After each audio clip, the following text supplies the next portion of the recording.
भक्ति के लिए समय जरूर निकाला करो, थोड़ा ही सही भक्ति। अब आप प्रश्न करो कि महाराज जी भक्ति है क्या, कहां से स्टार्ट करें, किसे भक्ति कहते हैं? आपसे पुनः मैं सवाल कर लूं, बताइए भक्ति किसे कहते हैं? आप बताओ, आपके हिसाब से क्या है भक्ति? आप हैं?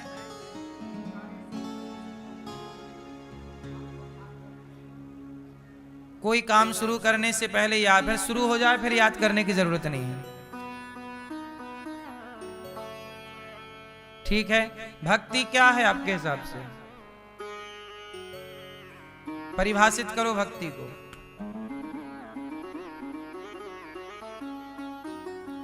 आप बताओ, ठीक है?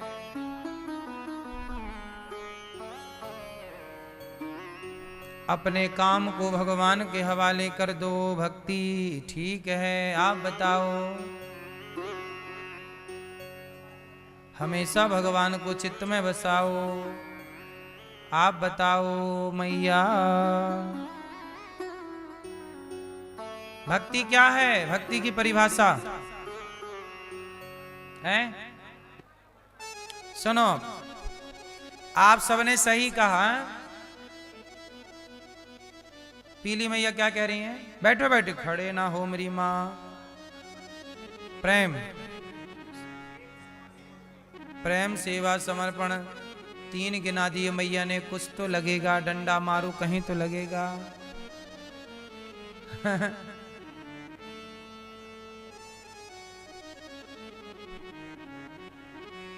चलो, भक्ति किसे कहते हैं? भक्ति को परिभाषित करना हो तो बहुत सीधी सी बात है। भक्ति किसे कहते हैं? भगवान से प्रेम का नाम ही भक्ति है। भगवान से प्रेम का, यदि आपका प्रेम भगवान से है, ये प्रेम है, उसके बाद कोई औपचारिकता नहीं चाहिए, ना फूल, ना माला, ना मंदिर, ना आरती, ना कुछ। अब आप कहो कि मंदिर जाना भक्ति है, जा तो रहे हैं लोग मंदिर, जाने वालों से पूछो प्रेम कितने लोगों का है। मंदिर में खड़े होके भी कुछ लोग यहां वहां देखते रहते हैं। प्रेम, जितना प्रेम एक मां अपने बेटे से करती है, इतना प्रेम यदि कोई भक्त अपने भगवान से करे तो यही भक्ति है। और क्या भक्ति है? ये प्रेम, भक्ति का अर्थ है प्रेम। क्या है? आप फूल चढ़ा रहे, लेकिन ये फूल चढ़ाने से क्या होगा? ये फूल कोई आपने बनाए हैं क्या? ये ऑलरेडी भगवान का है। इसमें कलर किसने भरा? मिठाई चढ़ा रहे हो, मिठाई में मिठास, शक्कर किसने बनाई? गन्ना किसने बनाया? उसे क्या मीठा खिलाओगे जो गन्ने को मीठा बनाता हो? उसे क्या फूल चढ़ाओगे जो फूल बनाता हो? उसे क्या पैसा चढ़ाओगे जिसके पांव लक्ष्मी जी दबाती हो? कौन सा पानी चढ़ाते हो भगवान को? सारा पानी जूठा है। गंगा का पानी जूठा है। किसका? मछली का। यमुना का पानी जूठा है। किसका? मछली का। समुद्र का पानी जूठा है। किसका? भगवान को क्या पानी चढ़ाते हो? चढ़ाना है तो नेत्रों का जल चढ़ाओ प्रेम से भगवान के चरणों। पत्रम पुष्पम फलम तोयम यो में भक्त्या प्रयच्छति। भगवान को क्या चाहिए? पत्रम, कौन सा पत्ता? अरे चढ़ाना ही है भगवान को, तो कौन सा पत्ता? तुलसी का नहीं, स्वयं को पत्ते की तरह बिल्कुल हल्का कर दो अभिमान से, शून्य, और स्वयं पत्ते की तरह, तिनके की तरह भगवान के चरणों में समर्पित हो जाओ। मेरी हैसियत तिनका है, मेरी हैसियत इस तिनके से ज्यादा मेरी औकात नहीं है। आपने वस्तुएं खूब चढ़ाई हैं, स्वयं को कब चढ़ाओगे? भगवान को क्या चाहिए? आपका पति आपको पैसा दे, आपका पति आपको माला पहनाए, आपका पति आपको गाड़ी दे, बंगला दे, पर खुद को ना दे, खुद को पड़ोसन के हवाले कर दे, तो आप खुश रहोगी मेरी मां? आप अपने पति से, आपका पति आपको पैसा देता रहे, कपड़े लत्ते देता रहे, गाड़ी घर देता रहे, लेकिन अपने आप को समर्पित करे कहीं और, चलेगा? बोलो हाँ कि ना? सोचो जरा, आपका पति आपको कुछ ना दे, लेकिन आप अपने आप को आपके हवाले कर दे, पति आपका बन के रहे, तो वो पत्नी खुश रहती है कि मेरा पति मेरा है। जरा सोचिए कि आप सामान्य सी स्त्रियां अपने पति से हार, नारियल, मिठाई, रुपया, पैसा, घर, गाड़ी नहीं, पति से पति को चाहती हैं, तो आप भी भगवान को नारियल, मिठाई, मिष्ठान, रुपया, पैसा, सोना चांदी क्यों चढ़ाते हो? भगवान भी चाहते हैं कि मेरा भक्त मुझे कुछ ना दे, स्वयं अपने आप को मेरे हवाले कर दे, आप अपने को चढ़ा दीजिए। प्रभु आज से हम आपके। किसके बनोगे? किसके बनोगे? अभी किसके बने हो? अभी आप दुनिया वालों के बने हो। लोग कहते हैं कि हम आपके, है ना? कितने लोग हैं जो कहते हैं कि ये हमारी है, ये हमारा है। नहीं, ये मत कहिए। भगवान, वो दिन कब आएगा जब भगवान कहेंगे कि ये हमारा है। हनुमान जी ने यही तो किया। हनुमान जी ने अपने आप को चढ़ाया, तो राम जी को कहना पड़ा कि तुम मम प्रिय भरतहि सम भाई। हे हनुमान, तुम हमें इतने प्रिय हो जितने प्रिय हमारा भरत हमें है, इतना प्रिय हनुमान हमें। राम जी ने कहा, आप लोगों को वो दिन कब आएगा जब भगवान कहेंगे कि ये मेरा है। आपको दुनिया के लोग कहते मेरा मेरा मेरा, और आप खुश हैं। इसलिए आप चढ़ाना चाहते हैं भगवान को, तो तुम्हें सौंपता हूं अमानत तुम्हारी। ये अमानत किसकी है? सच बताओ, आपकी आंख, आपका शरीर किसका दिया हुआ है? ईश्वर का दिया, तो वो चढ़ाओ ना। समर्पण इसी को कहते हैं। क्या करोगे? बोलो मेरी माँ, समर्पण। और जो समर्पण कर देता है वो कितना भी बड़ा पापी क्यों ना हो, भगवान उसके पाप को क्षमा कर देते हैं। अब तो ये मेरा हो गया। समर्पण में ताकत है। पहली बात समर्पण पत्रम। दूसरा, भगवान को कौन सा फूल चढ़ाना चाहिए? जोर से मैया, कौन सा फूल चढ़ाओगी? भक्ति का फूल।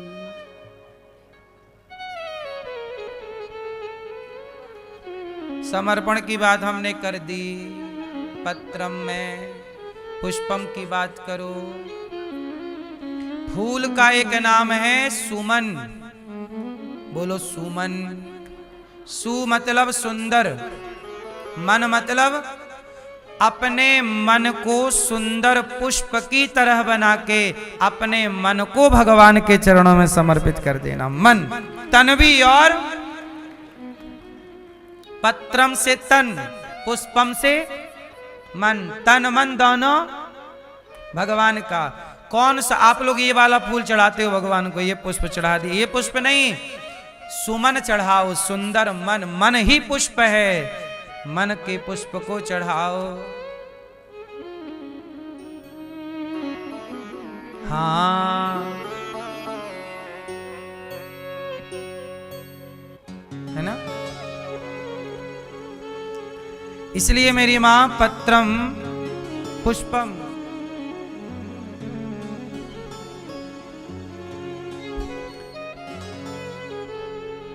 आपको चाहिए कि अपना मन भगवान के चरणों में, और कहीं मन न लगे।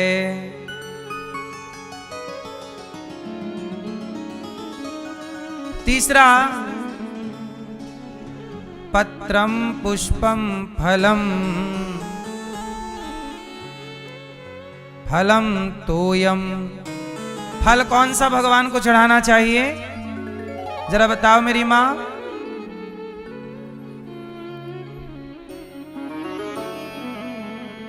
पत्रम मतलब शरीर, पुष्पम मतलब मन, फलम कौन सा फल भगवान को चढ़ाएं? फास्ट। जो अच्छे कर्म करो, आपने माला जपा, माला जपने से जो पुण्य मिला, तीर्थ गए, तीर्थ से जो पुण्य मिला, परिक्रमा की, परिक्रमा से जो पुण्य मिला, माँ बाप की सेवा से जो पुण्य मिला, अच्छे कर्मों का फल कहाँ? भगवान के चरणों में। सही है, भगवान के चरणों में कर्मों का फल चढ़ाना चाहिए। और आप ले जाते हो नारियल, तोड़ देते हो। नारियल ऐसे तोड़ते हो जैसे आपके घर पे ही बनते हो नारियल। आपके घर पे बनता नारियल? नारियल कौन बनाता है? ऑलरेडी वो उसकी प्रॉपर्टी है, उसी की चीज उसी को गिफ्ट कर दी। वाह, आपके जन्मदिन में हम आए और आपके घर की टीवी निकालें और आपको गिफ्ट कर दें, साहब हैप्पी बर्थडे टू यू। आपके ही घर की टीवी आपको गिफ्ट कर दी, आप खुश होंगे? क्या कहेंगे? बहुत होशियार हो। भगवान का नारियल भगवान को ही पकड़ा दिया, और पकड़ाया क्या, खुद खा गए फोड़ के।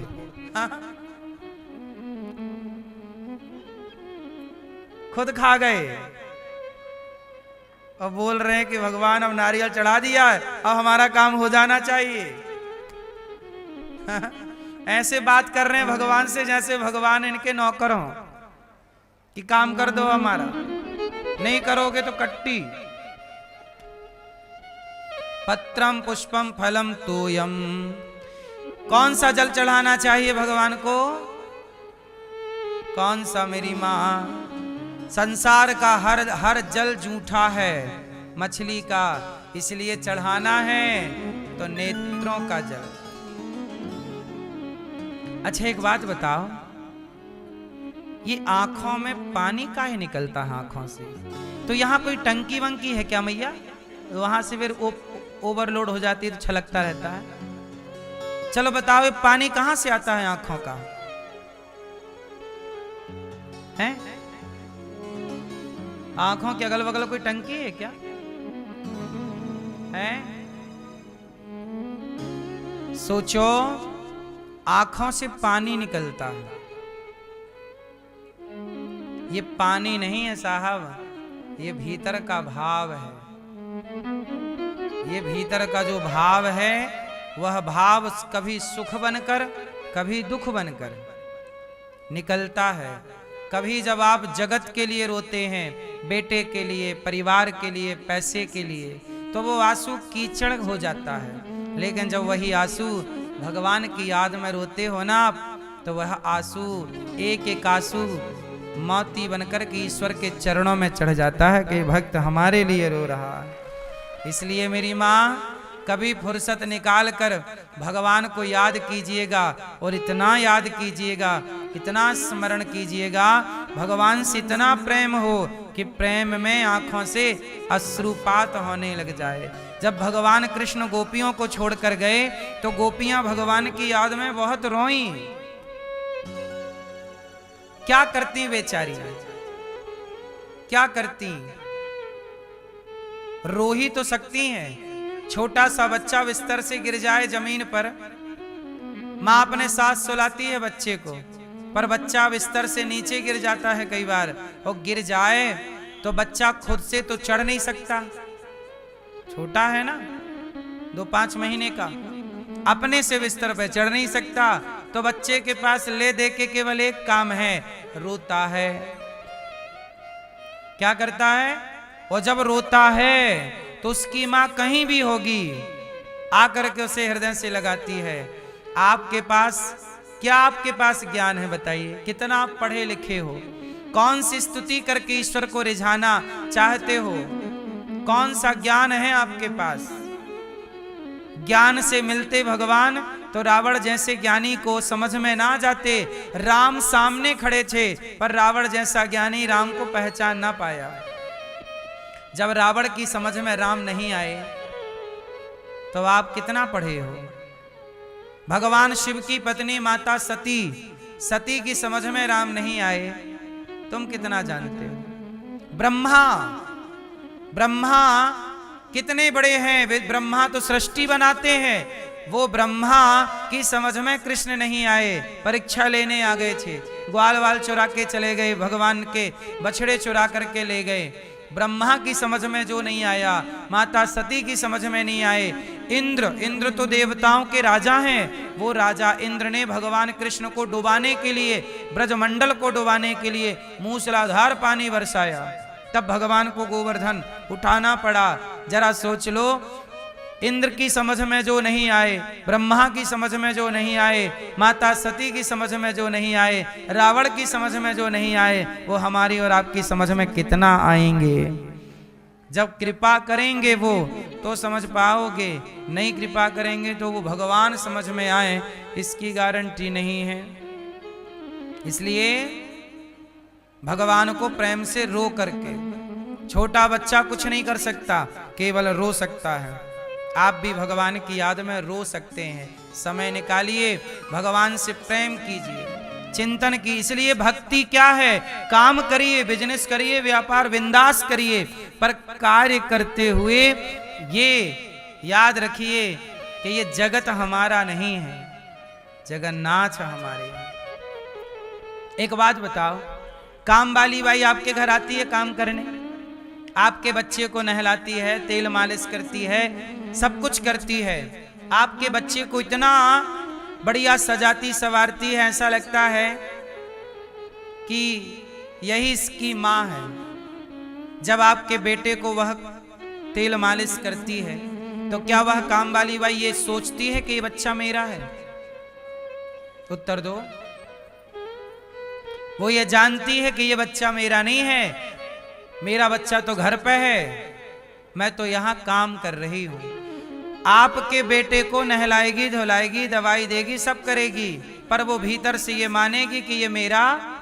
कर तो ऐसे रही है कि देखने से ऐसा लगेगा ये इसी का बच्चा है, मां की तरह लाड़ लड़ा रही है, पर भीतर से ये जानती है कि ये मेरा।